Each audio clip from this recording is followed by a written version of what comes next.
Live from our 7 Tasmania studios, your nightly news with Peter Murphy begins now. There's been an update in the push for a 5-star hotel development at Kangaroo Bay.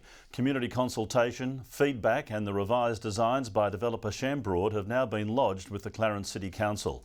Those documents are also set to be released to the public in the coming weeks. It comes after a heated council meeting late last year where the company was slammed for failing to effectively communicate with locals. Project Director Greg Hudson says they remain absolutely committed to the proposal, which will bring jobs and significant economic activity to the area. Tasmanians are being urged to stay alert in the water, with a recent sighting of a box jellyfish startling a swimmer on the northwest coast. It comes as experts fear these encounters could become less frequent as the state's oceans warm at increasing rates. Up close and personal with a venomous creature of the sea. When I first saw it, I didn't even realise it was a box jellyfish. I thought it was just a regular jellyfish, so I gave it a bit of a boop just to help it along its way, and that's when I realised, oh, there's something actually a bit different about this one. A recreational snorkel for Anthony Clark led to this surprising underwater interaction with a box jellyfish species near Ulverston last week. It was probably only 2 or 3 metres from the shoreline when I found him. I wasn't even aware that they were down here. It's a species called Charybdia rastonii. It's also known as the gimbal. While it's not deadly like its Queensland counterpart, the sting still packs a serious punch. It's kind of on a par with maybe a blue bottle or a bit less than a bee sting, but not much. So yeah, it hurts. Alarmingly, Tasmanian waters are heating up at one of the fastest rates in the world, and scientists say changing conditions could bring trouble for the animal. I have a feeling that they may not do so well in these changing conditions. So we may be seeing fewer box jellies and irukandjis and gimbals. Gosh, I hope not. Swimmers are advised to cover up if they're planning on heading into waters where the species have been sighted, with full body suits providing some protection against stings. Protective clothing does help with this species. Any sort of protective swimwear, a barrier between your skin and the jellyfish itself. With Anthony escaping unharmed, he'll be sure to keep his distance when taking his next dive below the surface. Anywhere you go in Tassie, it's worthwhile just being aware of your surroundings. I'll certainly keep an eye out for them now that I know that they're around. Grace Evans, 7 Tasmania News. Hundreds of supporters have stepped out to take part in the Launceston Relay for Life for a new take on the decades-long event. Raising nearly $100,000 before the relay even kicked off, organisers say it's one of the most successful events in recent years. Rallying for real change, Relay for Life is raising money and cancer awareness one step at a time. The walking symbolises the battle that people go through in their cancer journey. To remember, to celebrate and fight back against the horrible disease that is cancer. It's the first time the relay has taken over the Silverdome, also marking the inaugural indoor-outdoor edition.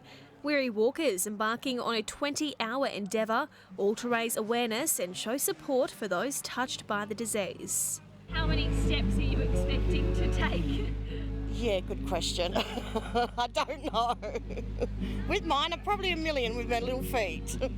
We're here with the St Pat's relay team. We're very excited. We've managed to raise nearly 10 grand, so that's really exciting for us. Contributing to an impressive total of $93,000 raised before the relay even began. All of it stays in Tasmania. We're very reliant on that money to be able to deliver our services in clinical research, prevention and supportive care. So that's why we need to get together and celebrate survivorship, remember loved ones lost. With nearly 600 people stepping out to show their support. It's amazing to see the Launceston community come together. This is the first of our first 3 big events across Tasmania. So in a couple of weeks we've got Hobart and then a week later Penguin. Stepping up for a special cause. McKenna Bailey, 7 Tasmania News. The state surf lifesaving community is putting its skills to the test in a range of sand and sea events. A Devonport athlete, one of many vying to be crowned the Tasmanian champion for the 2022-23 season after sharpening up his skills on the mainland. Putting their best foot forward. More than 220 athletes competing in the Tasmanian Open Surf Life-Saving Championships. They're from all over the state, and we've also had a couple of athletes come back to Tasmania who are on the mainland, so it's quite an achievement. Declan Saunders has his toes dipped in several heats, hoping to excel in the water after taking his training to Queensland for 3 months. Here you probably don't get quite as difficult conditions. Like on occasion you do get a wave, but up there it's probably the regulars to get like quite a big shore break, which makes it so much more complicated and so much more skills. Warwick Lovell also returning to defend his title in the Open Men's Ski Race. The race just came together really well last year, and now the pressure's on, I guess, for me to continue on with the title. Carlton's Weather turning it on for a range of sand, swim, board and ski disciplines to suit under 15 divisions through to open age groups. This would probably be the ideal conditions for me. I love it big, and I like it when the wind's on shore as well. But winning isn't everything. It's a really good atmosphere and environment. Like everyone's like between clubs, it's really quite friendly. There's no real like bitter rivalries. The competitors in need of a good night's sleep ahead of finals tomorrow. Brianna Boylan, 7 Tasmania News. Playing with fire and nitrogen, the Science Circus has touched down in Launceston, engaging a new generation of science lovers. Showcasing a range of exhibits and unforgettable shows, Questacon has been educating Australians for nearly 40 years. Igniting a love of science.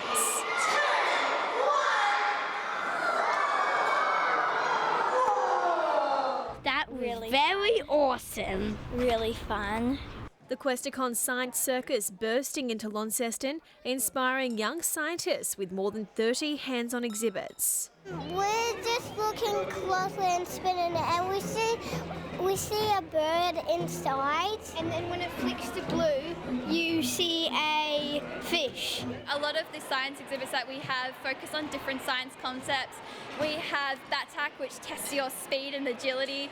We have Velvet Hands, which tricks your mind. And we also have a shadow tent where you can freeze your shadow against the wall. The art of science on full display for kids big and small, with close to 2,000 people enjoying explosive experiments. The audience is so excited to see these explosive demos. We don't get to take these ones into schools for safety reasons, but we definitely get to show off the fireworks here in our pop-up science centres. With spectacular science shows breaking boundaries.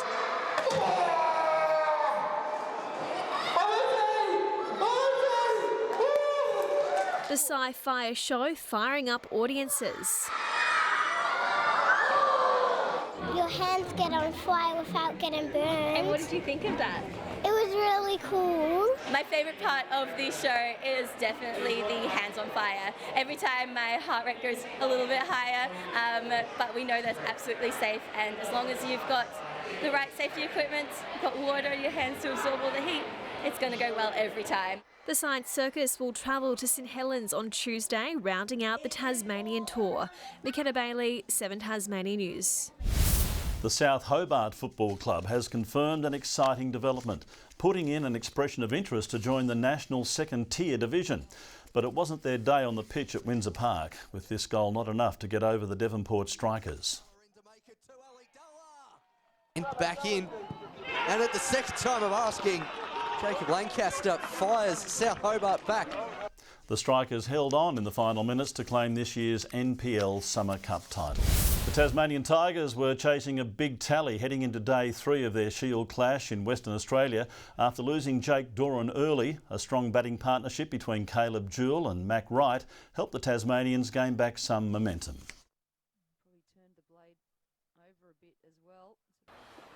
Oh, what a shot on the up. A superb cover drive from Caleb Jewell.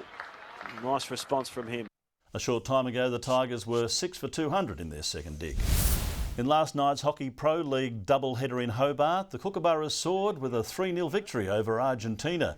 And it was a special game for striker Jacob Anderson, making his 50th international appearance. For me personally, I'm just taking every day as it comes, because a lot of the guys that once they retire, they miss the day-to-day stuff, just training, getting coffee with the boys, and I'm trying to stay present in that time because still young, 26, but it goes quick, so trying to live it up while I can. Meanwhile, an inexperienced Hockeyroos side took centre stage later in the evening but couldn't keep up with the world number 2 ranked South American team. Just being able to put the balls in the back of the net, we had a couple of opportunities and good opportunities that we created and we just didn't put them away. So unfortunately that's something that, you know, we lacked against USA, we lacked it here, but I think there's some positives to take out of the game. The Australian women were defeated by a single goal in the 48th minute. The tournament continuing today with the Kookaburras defeated by Spain 3-1. The Hockeyroos going up against Team USA later this evening. And finally, those around Hobart are reminded there will be a number of road closures tomorrow morning as thousands of competitors suit up for the annual Run the Bridge event. The Tasman Bridge will be temporarily closed from 6:30 to 9 a.m. Good evening. Hobart and Devonport 21 today, Launceston 23 and Burnie 18.